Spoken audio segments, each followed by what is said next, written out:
Dan di segmen ini kita akan review bagaimana jalannya perdagangan di sepanjang hari ini. Dan kami juga masih menggunakan Anda untuk bisa berpartisipasi di telepon interaktif kami di 021391 dan juga WhatsApp interaktif kami di 0812 di 1398 di 3749. Saat ini kami sudah terhubung melalui Zoom bersama dengan Bapak Andika Cipta Labora yang merupakan analis dari PT Kanaka Hita Solvera. Kita akan langsung sapa saja Pak Andika. Selamat sore, apa kabar Pak? Halo, selamat sore Pak. Ya, sehat-sehat ini. Terima Gimana, kasih Pak? Pak Andika sudah meluangkan waktu di IDX Channel. Di penutupan sesi kedua, indeks harga saham gabungan ditutup di zona hijau, menguat tipis setelah sebelumnya mengalami pelemahan yang cukup dalam dan setelah sebelumnya lagi sempat menyentuh ke level tertingginya, all time high di 6754. Bagaimana analisis Anda pergerakan indeks harga saham gabungan di sepanjang perdagangan hari ini, Pak Andika? Oke, tadi pas pembukaan sesi pertama itu IHSG kembali menciptakan all-time high ya di level 6.754-nya sekitar segitu. Namun memang di sesi perdagangan sendiri pada perdagangan hari ini tuh fluktuatif ya. Sesi 1 pun tadi ditutup di zona merah sebelum di penutupan sesi kedua ini IHSG ditutup menguat tipis sebesar 0,05% dan ditutup di level 6.723. Nah, dari sisi Elliott Wave sendiri memang kenaikan IHSG sendiri ini sudah di akhir-akhir kenaikan ya, di wave 5 dari wave A-nya.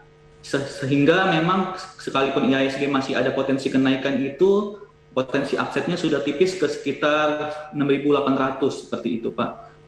Dan memang untuk 2 minggu hingga 3 minggu ke depan itu IHSG berpotensi kembali terkoreksi hingga ke 6.500 sampai 6.550 seperti itu Pak.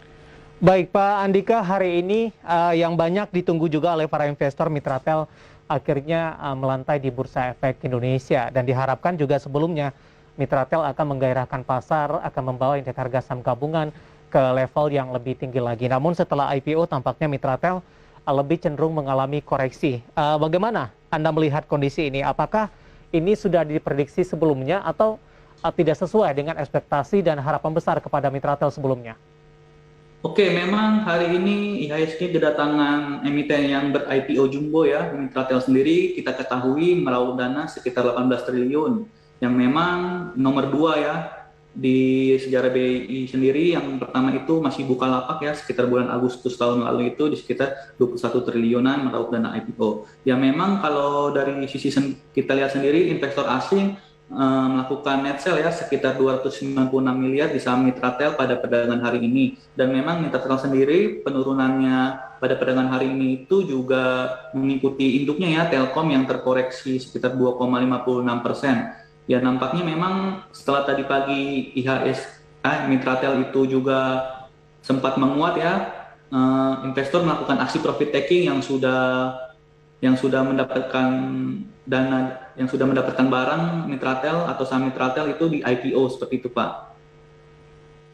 Baik, apakah Anda menilai langkah yang ditempuh oleh investor cukup wajar Pak setelah lakukan IPO banyak yang langsung jualan untuk Mitratel?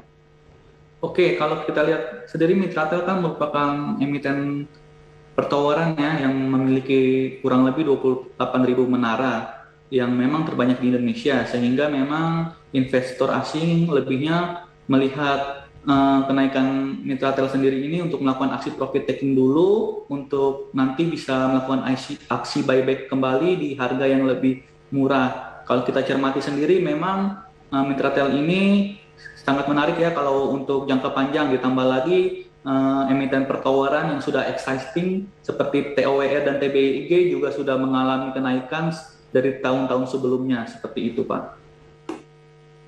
Baik, secara teknikal sudah tergambar belum Pak Andika pergerakan dari Mitratel? Karena baru saja melantai di pagi tadi, atau mungkin ada yang bisa Anda sampaikan dengan pelemahan yang terjadi saham Mitratel pasca melakukan IPO? Oke, Mitratel sendiri memang baru perdagangan hari ini ya, sehingga secara teknikal memang belum banyak bisa kita lihat secara chart juga. Namun tadi hari ini kan dia lowesnya juga ditutup di level 765, dan memang hari ini juga asing melakukan net sell yang cukup besar, sehingga memang pada perdagangan hari esok Mitratel sendiri berpotensi untuk terkoreksi kembali, paling tidak dia ke 700 hingga 730 seperti itu level penurunannya, karena memang hari ini juga investor juga melakukan aksi jual ya, seperti itu. Pak Andika, bagaimana Anda melihat pelemahan yang terjadi kepada Mitratel pasca melakukan IPO ini, terutama dari sisi strategi trading untuk saham-saham yang baru IPO dalam hal ini, Pak? Oke, memang kalau IPO sendiri kan kita melihat belum pasti untuk pergerakan harganya, sehingga memang sangat fluktuatif. Nanti investor juga bisa melakukan aksi beli kembali pada saham Mitratel sendiri ketika memang sudah ada volume pembelian atau net buy asing seperti itu. Kita lihat sendiri memang untuk saat ini Mitratel secara fundamental juga baik, dan memang kalau para teman-teman pelaku pasar ingin melakukan aksi beli atau mencicil saham Mitratel untuk jangka panjang memang bisa dilakukan secara bertahap seperti itu. Di level berapa direkomendasikan, Pak Andika? Mungkin besok Mitratel akan terkoreksi kembali ya ke sekitar 700 hingga 730 terdekat, dan memang di range tersebut para pelaku pasar bisa kembali melakukan buy on weakness terhadap saham Mitratel seperti itu, Pak. Di level berapa tadi, Pak? 700 sampai dengan 700 hingga 730. Baik, untuk target price terdekat untuk Mitratel, Pak Andika? Ya mungkin kalau untuk jangka pendek sendiri kembali ke harga IPO ya, ke level 800 seperti itu, Pak. Baik, tapi prospek jangka menengah dan jangka panjang seperti apa Anda melihat? Mengingat dari sisi fundamental Anda katakan tadi untuk MTEL ini bisa dikatakan cukup bagus, Pak Andika.